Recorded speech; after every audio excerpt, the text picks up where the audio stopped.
Albert, thank you for that introduction. Minister, distinguished guests, colleagues and friends, tonight is primarily a business dinner, but I do hope that we have friendships, good conversation, good company, and that you enjoy yourselves. Now, in the old saying is, that you have to sing for your supper. Now, those of you who know me well know that I don't have a note in my head. I have a wife who's a wonderful singer, and those who stay up late at night have heard her. Several people in this room have accompanied her, actually, on occasions. But I don't wish to detain you very long, but there are a few matters that I want to speak about this evening, and it would be remiss of me if I didn't address certain issues. And what I really want to speak about at this stage is where we find ourselves at this moment in time as a profession. And I'm not suggesting for a moment that the auditing or accounting professions were central to the recent economic catastrophe which we're still going through, and we're in our 6th year of austerity, which is quite a sobering thought when you think 6 years. We were promised it for 1 year, and I do remember a politician saying he saw green shoots after about 3 weeks. We're a long way from green shoots from where I see the world. But undeniably, rightly or wrongly, the reputation of this profession has suffered as a result of the global crisis. We can debate at length the reasons for the global crisis and whether there was an audit failure or an accounting failure or the constraints imposed by very strict accounting policies. Now, the audit expectation gap is a phrase that's oft-used, and it's incumbent on this profession to try and bridge the audit expectation gap and educate people as to what an audit is. People were of the view that if you got a clean audit report, you were safe for a century. Sadly, that isn't the situation. We acknowledge the comments made by Peter Nyberg when he reviewed audit, and that it was of a very narrow focus. Now, I don't propose to open that debate here tonight. And we've had the debate internally in the profession. It's been in the media. And I remember, I see John Hannaway is here, and John will recall an evening in the springtime where we participated in one of these debates, and it was the most intensely discussed subject with very territorial positions being taken by several men who are in this room. And possibly later tonight they might resume the positions they had then as to what the audit was and was not. But suffice it to say that as a profession, we have to be sensitive to calls from our various stakeholders for change that's balanced, that's proportionate, and that's workable.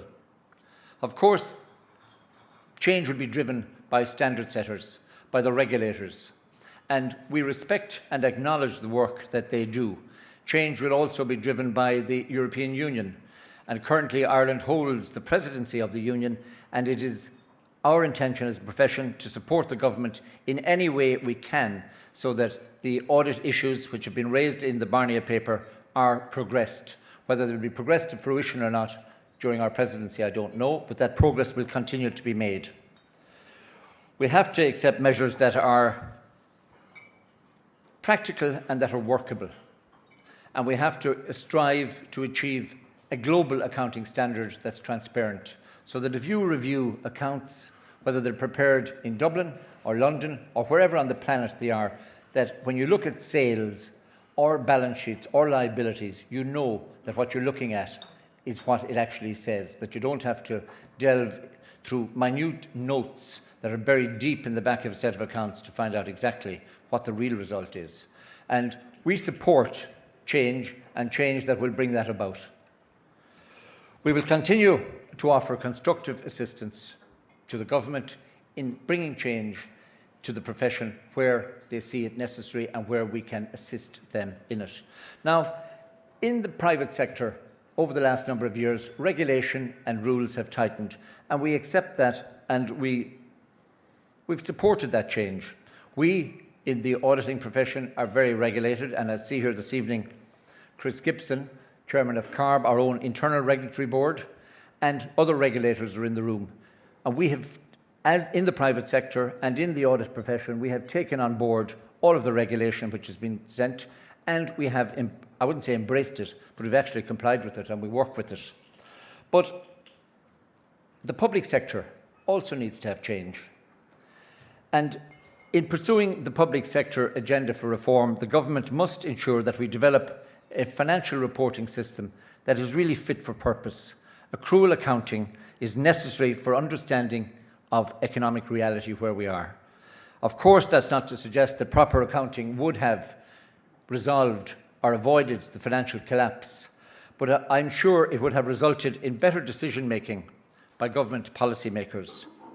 And if you just take a simple example where a project in government, I'm speaking to the Minister about this earlier, gets a certain allocation on the 1st of January, and the public servant manages it very prudently and properly, and when October arrives, he suddenly discovers, or she discovers, that they have unspent resources. And the current policy is use it or lose it.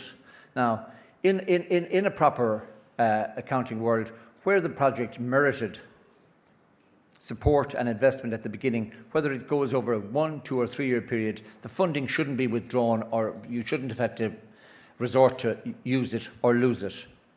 I'm reminded of a remark by the current Chief Executive of IFAC, and I would like to pay, before I quote Ian Ball, I would like to pay and wish or welcome particularly Warren Allen, who is the current President of IFAC, which is the International Federation of Accountants. Warren represents accountants in 166 countries, representing 2.5 million accountants. Warren, you're very, very welcome.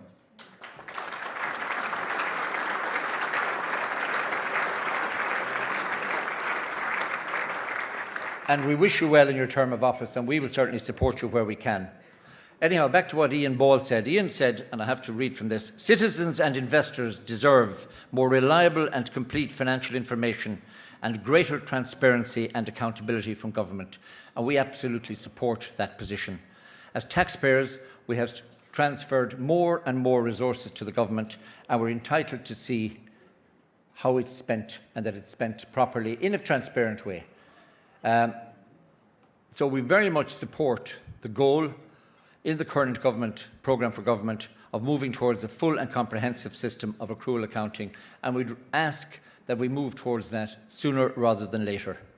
Progress will not be easy, there will be obstacles in the way, but it will be facilitated by government ensuring that it has at its disposal the accounting skills and expertise necessary to implement it. Our members and our member firms are well placed to meet this need. The public sector needs chartered accountants in key financial positions. We already populate with chartered accountants some key roles within government, but we need more. And I feel that the training the chartered accountants have, the knowledge that they have, brings substantial value to government. And I would encourage the government to recruit and embrace more of the skills that our members have.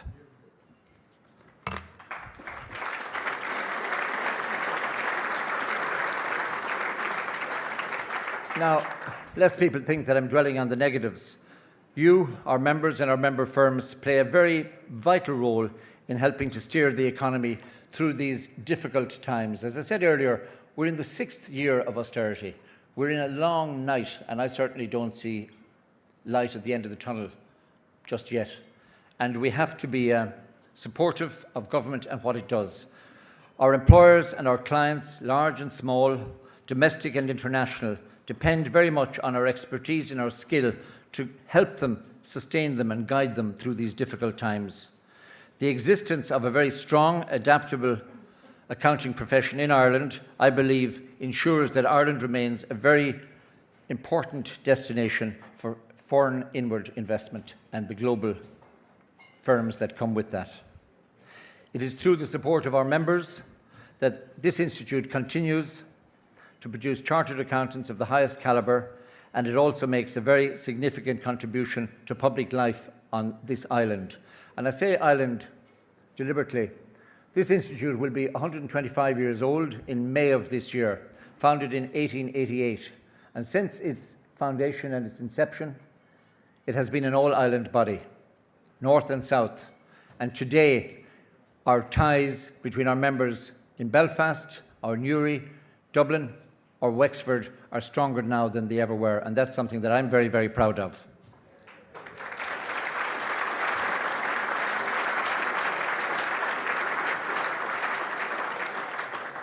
Now, I could go on here ad nauseum about how good chartered accountants are for the island of Ireland. And you all, I see you all nodding in agreement with me, which I'm pleased to see. But I won't.